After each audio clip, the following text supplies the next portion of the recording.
Muy buenos días, distinguida comunidad académica de la UNAM y en especial de la Facultad de Derecho.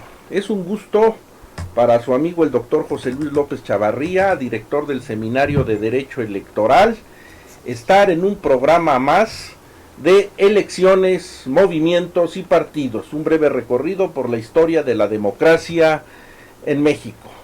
Como ya es habitual en este tipo de programas, hemos estado desarrollando a lo largo de este semestre que ya está casi por concluir, abordar, esclarecer, tratar temas que están en el tapete de la discusión en el campo del derecho constitucional, del derecho electoral y de la teoría del Estado. Hoy, martes 12 de noviembre del 2019, no podía ser la excepción y se abordará un tema que se avisora de gran interés por su trascendencia y su actualidad, que se ha intitulado Factores ideológicos, políticos y sociales que explican la crisis de los modelos democráticos. Y es para nosotros realmente un gusto, un placer extender los manteles largos por el tipo de invitado que tenemos el día de hoy. Me refiero a nuestro amigo y estimado maestro de la Facultad de Derecho, el maestro Miguel González Compeán. Maestro, muchas gracias por hacernos un espacio en su apretada agenda. Ay, al contrario, yo estoy encantado de estar aquí, compartir con ustedes, pues a ver estas reflexiones, a ver cómo nos va a lo largo de nuestra próxima hora. Gracias, maestro, y a nuestros contertulios habituales adscritos al Seminario de Derecho Electoral, maestro Eduardo Oropesa Villavicencio, bienvenido una vez más. Muchas gracias, doctor. Buenos días a todos. Antes de iniciar propiamente el desarrollo del programa, me gustaría pues trazar alguna breve línea curricular del maestro Miguel González Compeán, que pues tiene que ser realmente muy breve porque hablar de toda su carrera profesional y académica nos llevaría mucho tiempo. Simplemente diremos que actualmente es catedrático en nuestra Facultad de Derecho, es un personaje realmente de la vida pública, política de nuestro país, se ha desempeñado como parlamentario en el entonces Distrito Federal, columnista en los principales diarios de circulación nacional, asesor en las principales dependencias de la Administración Pública Federal, con trabajo partidista, en fin, ¿qué más pudiera decir de nuestro invitado? Que soy muy modesto. Y que es muy modesto nuestro querido invitado. Bien, nos hemos congregado, estimados alumnos, colegas, docentes, para desarrollar este tema que está hoy en el tapete de la discusión nacional, no solamente por lo que estamos viendo de lo que acontece en nuestro país, sino las crisis del modelo democrático realmente dentro de un contexto internacional, lo mismo Argentina, Brasil, Chile, Bolivia, los mismos Estados Unidos de Norteamérica, ¿no? Entonces nos lleva a preguntarnos qué de fondo está sucediendo en este tipo de modelos políticos. Inclusive ha llevado recientemente a que un grupo de académicos importantes en nuestro país que integran el Instituto de la Transición Democrática y que publica una conocida revista de nombre Configuraciones, y en su número 48-49 correspondiente a enero-agosto de 2019 se propusieron abordar de fondo esta problemática, pero teniendo a la mesa tan distinguido invitado, quisiera cederle el uso de la palabra y que en un primer saque iniciara cuál sería el punto de partida para empezarnos a acercar a esta problemática que estamos viendo, la estamos sintiendo de una crisis en la democracia, pero que sin embargo el bagaje que la rodea pues pudiera ser complicado y llevaría quizás un análisis de más largo alcance, y es lo que nos quisiéramos, nos proponemos a desarrollar a lo largo de estos minutos. Adelante, maestro. José Luis, primero, muchas gracias por tus comentarios, de veras, son absolutamente inmerecidos. Yo digo con frecuencia, o cuando estoy con mis alumnos, que lo que yo me he dedicado pues es a vivir básicamente, y entonces he hecho cosas pues interesantes en algunos casos, otras que me han obligado las circunstancias, pero te aprecio mucho tu presentación y te lo agradezco mucho. Mira, creo que es un buen punto de partida lo que mencionas de la revista Configuraciones.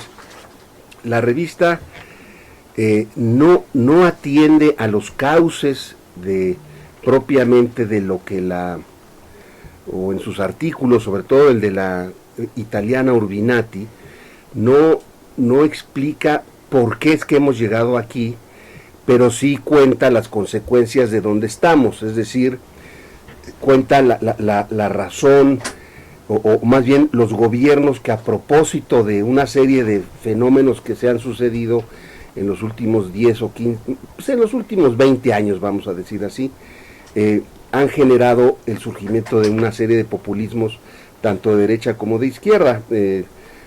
Trump es tan como Evo Morales, nada más que en extremos distintos.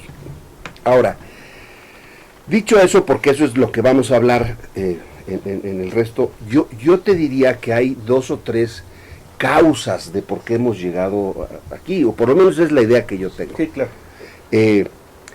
La primera es que la gran promesa después de la caída del muro de Berlín, la gran promesa del desarrollo, la gran promesa de la igualdad, la gran promesa de la democracia, la gran promesa del mundo globalizado, se desmoronó a lo largo de estos últimos 30 años.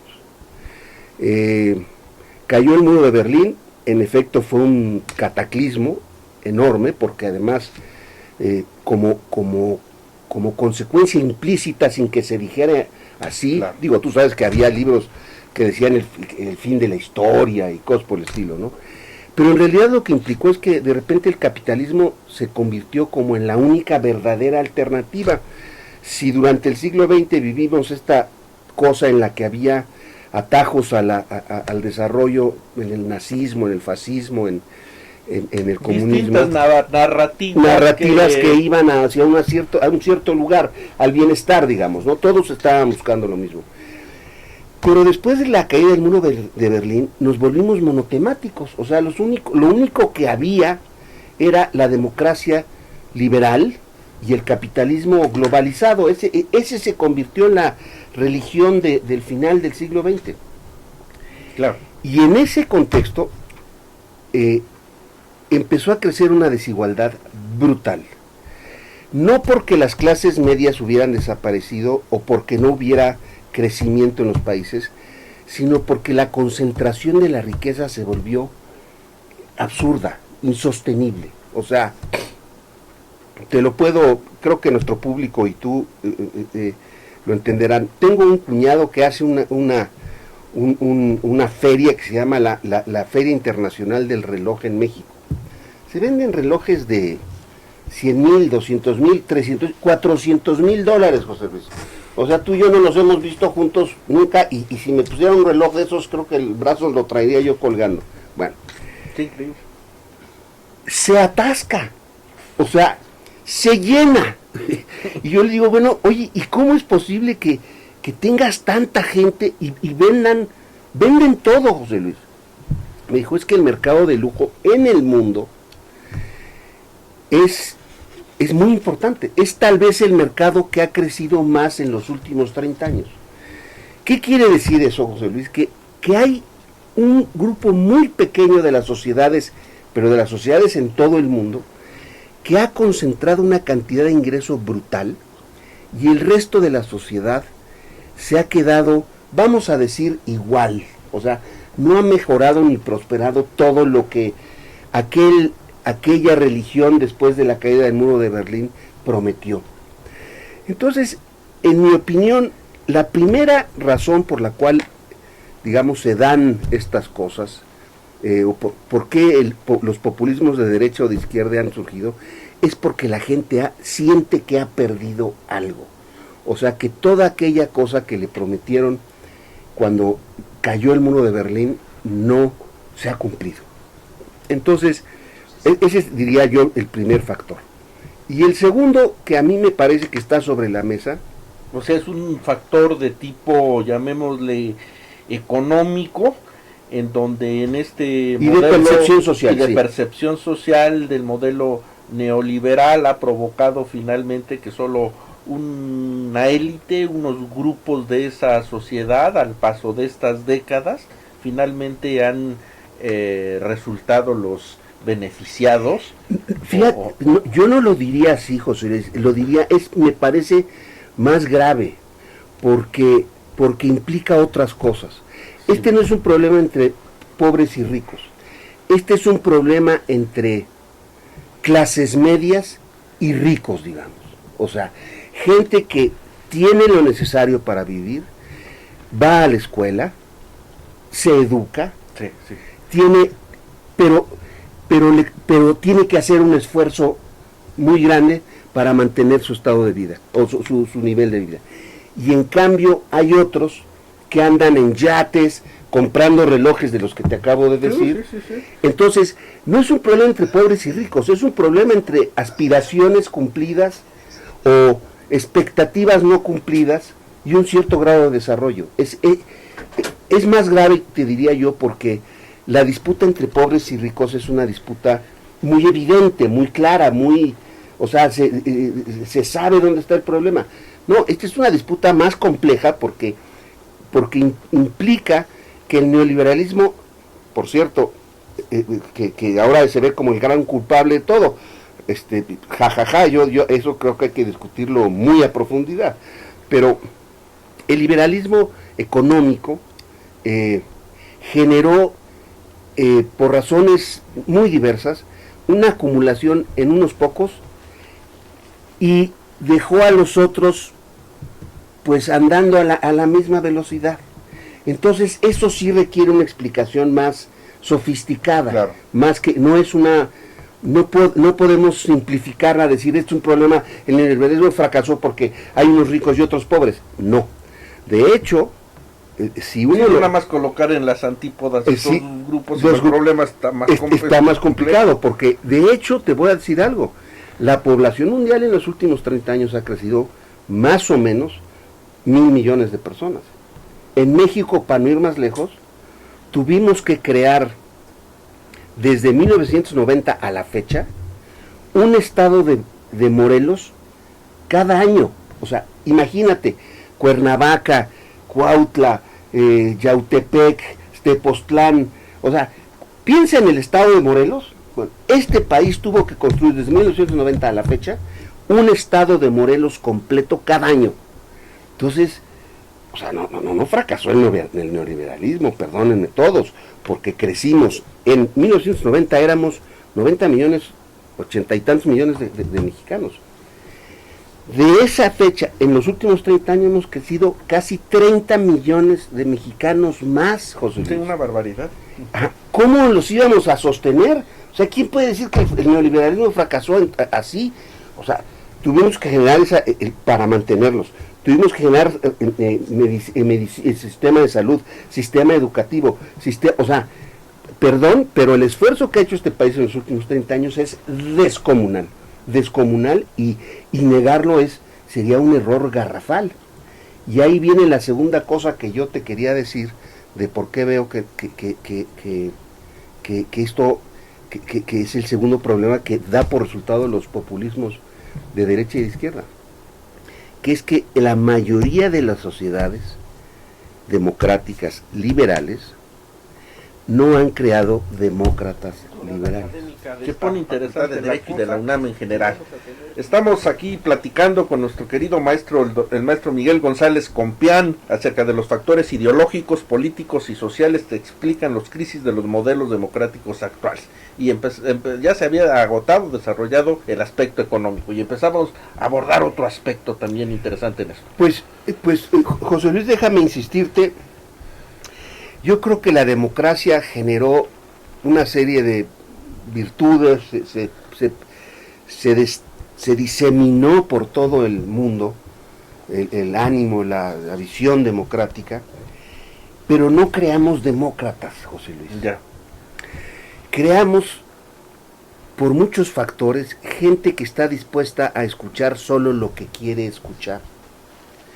Entonces, las explicaciones complejas son aburridas, los problemas de los países, si los empiezas a analizar, se vuelven pues también aburridos, intratables, la gente no está dispuesta a entender la complejidad del mundo en el que vivimos. Y por el otro lado surgieron una cantidad de tecnologías, de medios de comunicación que nos han ido negando, no nos han expandido nuestra capacidad de diversificación de mensajes. Contrario a lo que uno supondría, lo que recibimos son los mensajes que queremos. Te voy a dar un ejemplo. Yo no soy un gran fan del presidente de la República. Alguien diría que soy hasta medio anti-chairo. Y puede ser que lo sea. ¿Sabes cuántos mensajes recibo en redes sociales o en mi Facebook o en mi computadora que tengan que ver con los chairos? No recibo ni uno, José Luis. ¿Y por qué no recibo ni uno? Porque las tecnologías de hoy saben que yo soy anti-chairo. O sea, Facebook, Twitter, saben qué es lo que veo, qué es lo que leo, y se dan cuenta por una serie de algoritmos y demás que a mí no me gusta lo chairo. Entonces no me llega ninguna nota, noticia y demás pro AMLO. Lo cual es de preocuparse, José Luis, porque resulta que entonces la gente solo recibe los mensajes que quiere escuchar, no lo que está realmente sucediendo en la sociedad. Digo, este ya es el grado máximo de sofisticación de la tecnología del día de hoy, pero la realidad es que llevamos en este ejercicio en el cual la gente no está plenamente informada, sino claro, está parcialmente informada, llevamos 30 años en él. O sea, desde los años 90 es un fenómeno que ha estado ahí. Tú conoces mejor que nadie libros como el Homo Videns, ¿no?, de Sartori. O sea, hay una serie de mensajes y señales que desde hace 30 años se vienen repitiendo. Humberto Eco lo ha hecho también. O sea, vienen repitiéndose y repitiéndose de cómo la sociedad en realidad ha accedido a la información con una gran ignorancia. O sea, mientras más información tenemos, menos compromiso tenemos. Y mientras más información tenemos, más parcializada es la información que tenemos. Ese segundo fenómeno es muy importante, porque entonces las sociedades del mundo han optado por, en vez de plantearse problemas complejos, por buscar soluciones facilonas, vamos a decir, facilitas. Claro. ¿Quién me promete y me asegura que yo, ranchero o cultivador de maíz en el medio oeste norteamericano, quién me promete que mi maíz va a costar no lo que dice el precio internacional, sino que me van a dar una lana y me van a resolver? Trump va y les dice: yo les prometo que su maíz se va a vender por arriba del precio internacional y que va a resultar una cosa, y van a ver que todos vamos a ser felices y que adiós los inmigrantes y los negros huelen feo y entonces la gente, en búsqueda de resolver esto que no entiende bien cómo llegó ahí, se los creen. Lo mismo Bolsonaro en Brasil, lo mismo, bueno, ahora Evo estaba es un fenómeno generalizado. Es un fenómeno generalizado, si no es privativo de México, es un fenómeno. En Italia hay un grupo de derecha que está ahí tratando de tomar el Congreso. En España me asombró que el PSOE ganara, no obtuvo la mayoría, pero que ganara el PSOE. era una cosa que, pues, o sea, no se veía segura. En Francia los movimientos profascistas y de extrema derecha han crecido estrepitosamente. Merkel porque ha tenido la capacidad como de acomodar el asunto, pero los grupos profascistas en Alemania están creciendo a velocidades enormes, igual que en Hungría, igual que en Bulgaria. O sea, sí tenemos un problema, como tú bien dices, José Luis, pues un problema mundial, porque entre los que creen que no han ganado lo que deberían, y entre la falta de entendimiento de la complejidad en la que la sociedad se mueve el día de hoy. Claro. Entonces, pues cuando llega un cuate que promete el oro y el moro de inmediato, pues claro, pues con ese me voy. Lo vimos en la campaña en la que ganó Andrés Manuel. Digo, por mucho, José Antonio Meade era el cuate de los 3 candidatos grandes, pues era el candidato que tenía, digamos, la mejor comprensión de la realidad. Sí, o sea, claro. Y sabía, y cuando lo trataba de decir, todo el mundo pues bostezaba. ¿Por qué? Pues porque no queríamos oírlo, José Luis. O sea, oiga, no, es que la exportación y no sé qué, y la balanza comercial, ay, puta, qué flojera, decía la gente, este es un tecnócrata. Sí. Y en cambio, Andrés Manuel, pues con estas cosas facilonas, que no se construye el aeropuerto de Texcoco, etcétera, etcétera, se hizo de una gran popularidad. Entonces, ese para mí es el segundo problema, o sea, de que tenemos, y es que construimos una democracia liberal y no hemos construido demócratas liberales, tolerantes y comprensivos de la realidad. Ese para mí sería la segunda razón. Excelente. Maestro Eduardo Oropesa Villavicencio, ¿alguna nota que tenga ahí en el tintero? Sí, cómo no, doctor. Mire, siguiendo los temas que ha desarrollado aquí el maestro Miguel González, a raíz de la caída del muro de Berlín, a mí me tocó vivirlo. Yo en ese momento yo radicaba en España y fue un colapso mundial del socialismo. ¿Cómo no? ¿Qué sucede con todos los partidos políticos de izquierda en el mundo? Hay una crisis, podríamos señalar, ideológica. Los partidos políticos, por un lado, en toda América Latina o del tercer mundo, que se les denominaba en ese tiempo, inversos en una guerra todavía fría, si quieren, entre el socialismo y el socialismo, el capitalismo y la Iglesia Católica, empiezan a surgir nuevos actores sociales. Esos actores sociales, usted los ha denominado, que puede ser a través de un sistema populista.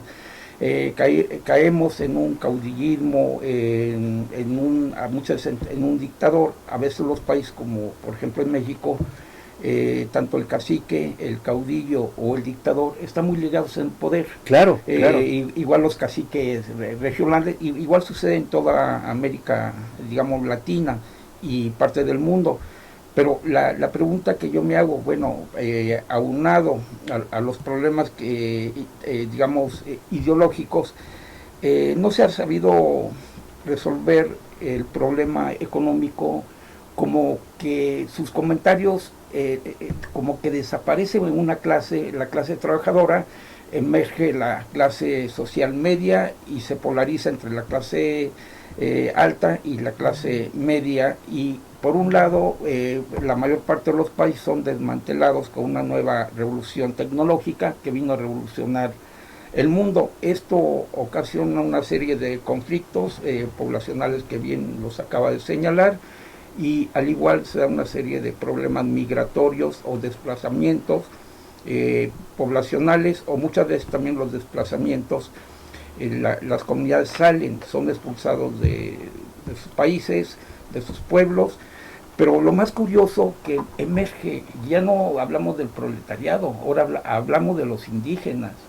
Sí, ahorita el mayor conflicto que hay con Evo Morales es precisamente cómo revalora, digamos, en este caso, a los pueblos originarios, y hay una lucha entre el capitalismo y los pueblos originarios. Yo Adelante. Maestro, acaba usted de decir algo dos cosas muy importantes. La primera es que la caída del muro de Berlín en efecto dejó un poco sin visión ideológica al mundo. O sea, la política ha ido perdiendo, en esto que estábamos comentando, su carácter de visión parcializada del mundo. Antes usted y yo hablábamos hace un momento de la Escuela Nacional de Antropología Social, de Antropología e Historia, sí. Era muy evidente que la gente tenía una visión ideológica del mundo. O sea, había buenos y malos, uno estaba por el proletariado o no, luchaba contra una clase llamábamos burguesa, o sea, o capitalista. Teníamos referentes muy claros, y esos, después de la caída del muro de Berlín, se fueron deslavando, hasta que llegamos a esto, como dice Bauman, de la sociedad líquida, que es prácticamente inasible. O sea, lo único que hay es un grado de consumo o de consumismo brutal. Los políticos han perdido una directriz ideológica, los partidos se han quedado sin una visión propia. Yo creo que ahí hay una crisis enorme que en todas partes ha aprendido y ha sucedido. Que todos estos factores le han pegado por igual las mismas tecnologías y el medio en que se desarrollan hoy las sociedades, y tener que un partido político enfrentar ese tipo de oferta electoral, de plataforma, con un tipo de ciudadanía que no es la ciudadanía tradicional sino influenciada en una serie de mensajes y de actitudes y de comportamientos, que pues de repente también estas organizaciones políticas quedan como que en el descontrol total de cómo tiene que ser cómo enfrentar la lucha electoral, la lucha electoral, ese nuevo paradigma de proceso electoral y de su orientación, ¿no? Pero hay otra cosa, perdón José Luis, que acaba de mencionar el maestro, que me parece muy importante, y es que ante el vacío ideológico lo que han surgido son como nuevos personajes que ahí estaban y que ahora se les ha revalorado de una cierta manera. Si usted lo piensa, maestro, tanto Evo recuperó a los pueblos originales, como Andrés Manuel anda en esa chamba también. O sea, ¿cuántas veces ha ido a Oaxaca en el último año? Creo que 12 veces ha ido a Oaxaca, o 8 veces ha ido a Oaxaca, y se va a meter a los pueblos, y ahora fue a Chiapas, y le pregunta a la madre tierra si puede hacer el tren, o puede hacer el tren. O sea, estos que estaban, comillas, olvidados, de repente surgen como personajes que reafirman identidad, nacionalidad, un referente, pues se convierten en un referente que habíamos de alguna manera soslayado, que no estaba presente en la vida pública. Y eso creo que es muy interesante, porque en todos los casos, tanto en el caso de Bolsonaro como en el caso de Trump, por hablar de dos extremos, están recuperando como viejas demandas y cosas que estaban ahí, que nadie les había hecho caso, digamos, ¿no? Creo que es muy interesante el planteamiento, porque en efecto la muerte un poco de las ideologías ha generado un problema brutal en la conformación de la política el día de hoy, ¿no? Y es lo que en estas condiciones autores como Luhrmann y Lindbergh nos llaman hoy en día a calificar estos estadios, o como cortes de estado histórico, y nos hablan de una tercera ola de autocratización, a contrario de esa ola de democratización de allá de la década de los 80, ¿no? Entonces viejos y nuevos problemas nos dicen de desigualdad, pobreza, degradación ambiental, corrupción o crimen, siguieron afectando el grueso de las sociedades, y el autoritarismo, aunque empujado a la retaguardia, encontró formas de reproducirse, a veces hablando el lenguaje democrático y disfrazándose con sus ropajes, ¿no? Es decir, distorsionando el sentido y alcance de lo que un modelo democrático implica, han utilizado sus valores, sus principios, sus instituciones para defenestrarla, ¿no? Es decir, valiéndose de las bondades de este tipo de principios y de modelos, colocarse a ellos en un neopopulismo o en un autoritarismo. Estaríamos por, en este siguiente bloque, ya hemos analizado dos, que es la cuestión de índole económico, otro más bien de tipo de contexto social, que no ha dado para formar demócratas, y finalmente esta cuestión de las famosas TICs, tecnologías de la información, que tampoco han cumplido en su cabalidad las funciones y propósitos de una sociedad de hoy. Hay otra serie de aspectos, otra serie de elementos, pero esos los abordamos en el siguiente corte de programa. No le cambien, y en un ratito, y que explican la crisis de los modelos democráticos. Maestro González Compián, ¿cuál sería otro elemento adicional que pudiéramos considerar en este tipo de explicación o de radiografía que nos esclarecieran lo que está pasando? Pues mira, ya hemos, creo, estimado José Luis, dicho algunas cosas. Está el factor económico, está el factor ideológico, está el factor social. Tal vez lo único que nos falta por mencionar es esto que llamamos en general cultura. Sí. O sea, ¿qué clase de forma o estilo de vida creemos que la sociedad del día de hoy debe tener? Es algo que no tenemos claro. Fíjate que hay un fenómeno que me llama mucho la atención, se lo cuento a don Eduardo Oropeza también, porque a propósito de las cosas que ha mencionado, la cantidad de gente que ve televisión abierta se ha reducido estrepitosamente. Hasta eso está cambiando, ¿sí? O sea, se ha reducido enormemente. Los radioescuchas también se han reducido enormemente. La gente va y ve series, o ve películas especiales, o ve temas específicos. Y entonces eso ha permitido una diversificación sobre lo que entendemos por una cultura compartida, pues muy importante. De hecho, creo que el maestro Oropeza lo ha dicho bien hace un momento.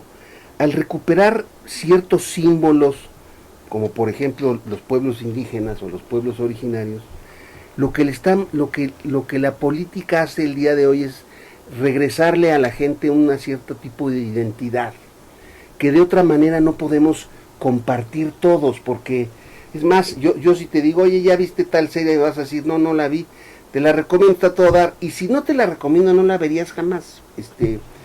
Con lo que quiero decir con esto es que hay una diversidad enorme de visiones sobre lo que la sociedad debería ser el día de hoy. Entonces, yo pondría ese último factor como una cosa, digamos, que está ahí y que no se ha prestado demasiada atención, que es que no tenemos una visión compartida, colectiva, de qué es lo que queremos o deberíamos ser. Que puede ser, en algún momento se llamó a eso ideología, pero o sea, en realidad nos hemos convertido en sociedades absolutamente parcializadas y divididas por muchas visiones que todo el tiempo están sobre nosotros y que están obligándonos a repensar qué es lo que quisiéramos como una sociedad en general. Y cuando viene un líder autócrata que se aprovecha de la democracia que dice, bueno, aquí lo único que vale es la mayoría, ¿no? Cuando en realidad la democracia no se trata solo de mayoría, sino también del respeto a las minorías y del cuidado, del cuidado que debe tener el derecho sobre la diversidad y no el aplastamiento de la mayoría. Digamos, pues el fascismo se hizo así, o el nazismo se hizo con somos mayoría y entonces pues aquí el que no esté de acuerdo, pues nos lo echamos, ¿no? Claro. Entonces, y siempre esas posiciones polarizantes, amigo, enemigo, ¿no? Sí, amigo, enemigo, estás conmigo contra mí, etcétera, ¿no? Entonces, yo creo que cuando llega un autócrata, como bien has dicho, Urbinati lo dice muy bien, se valen de esta cosa que parece incontestable, de es que pues, aquí lo que es mayoría gana y los demás se amuelan, digamos, ¿no? Y entonces lo que se convierte eso en una especie de proyecto colectivo, esa especie de mayoría, se convierte en una especie de proyecto colectivo que debes compartir, porque no te atrevas a estar en contra. O sea, si estás en contra, pues te aplastamos todos. Yo, de hecho, te voy a decir algo. Atente a las hordas. A las hordas de los que levantamos la mano en la asamblea pública, pues, ¿no? Fíjate, a mí me parece tan serio este asunto. Y si es en los medios, hay toda una serie de, ¿cómo se les llama? Estos que lanza un comentario, pero si va en contra de memes, así que se lo acaban por sí, te echan la raza de bots encima para que, de bots para que, así es. Pero fíjate, me acuerdo yo a propósito de esto que estamos platicando, una cosa que decía Elías Canetti, decía que cuando uno ya no es diferente, cuando ya caminas con las masas por las calles, entonces hay que preocuparse muchísimo, José Luis, porque algo mal está pasando. O sea, ya no hay espacio para la diferencia, para la diversidad, o sea, algo está chueco. Claro. Y yo creo que Elías Canetti tiene razón. En la medida en la que el pensamiento se vuelve único, se genera un problema. Yo creo que viste la película los últimos días de Hitler. Me hizo pensar mucho, la volví a ver recientemente y me hizo pensar mucho porque los que estaban con él se suicidaban o se echaban a llorar porque después de él no veían ninguna posibilidad de nada. Yo me imagino que la gente, por ejemplo, en México que está con Andrés Manuel, no puede no estar con él. Se enojan muchísimo cuando hablas mal de Andrés Manuel. ¿Y por qué se enojan, José Luis? Que yo no lo he entendido. Yo creo que porque después de Andrés Manuel, para ellos, no hay nada. O sea, si no existiera Andrés Manuel, entonces, ¿en qué van a creer, confiar, o en qué qué expectativas se les puede dar? No hay nada, José Luis. Entonces, la gente se molesta muchísimo porque, en el fondo, no solo es que estés en contra de un proyecto, sino estás en contra de una esperanza que no van a poder encontrar en otra parte. Eso sí es preocupante, José Luis. Sí, claro. Ese sí es el vacío de la sociedad por completo.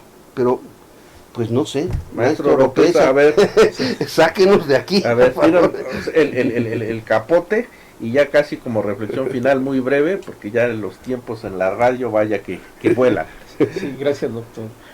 Bueno, analizando las nuevas formas de control social a través del internet se puede considerar de un gobierno bajo los intereses del capitalismo. También enfrentamos ahorita una crisis, por otro lado, con China en relación a la producción desleal que lleva a cabo, que siendo un país socialista, pone en crisis al capitalismo. Así, ¿no? Es, maestro. A China siempre se le consideró como el león dormido. Así es. Y cuando despierte ese león, el capitalismo prácticamente se acaba su producción. Vemos que en México ya no se produce, en América Latina ya las producciones son a través de maquiladoras, ya cambia completamente, ya no existen las fábricas o los trabajadores, ya las condiciones sociales son otras, ¿no?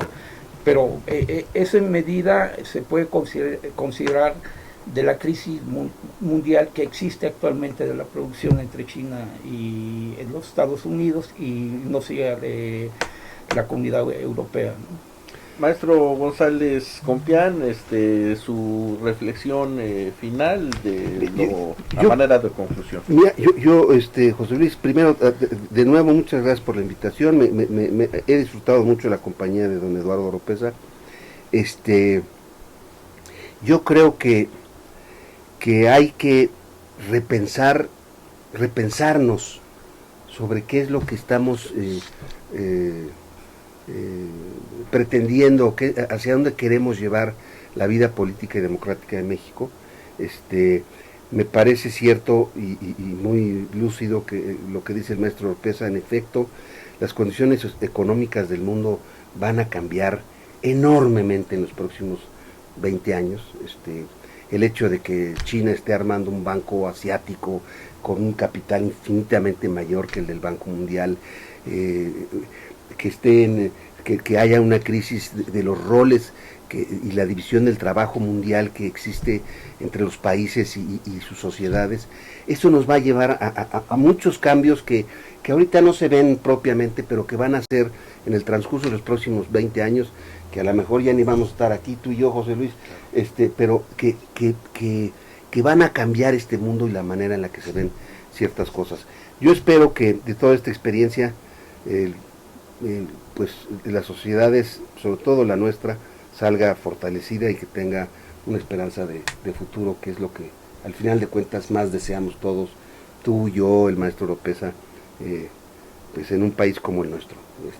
Te agradezco mucho la invitación. Pues muchas gracias, estamos los agradecidos nosotros, al maestro Miguel González Compián, por su presencia en elecciones, movimientos y partidos, y nos quedamos pues con ese ejercicio de reflexión en prospectiva de lo que no ya muchos años esta sociedad y el contexto internacional estará viviendo.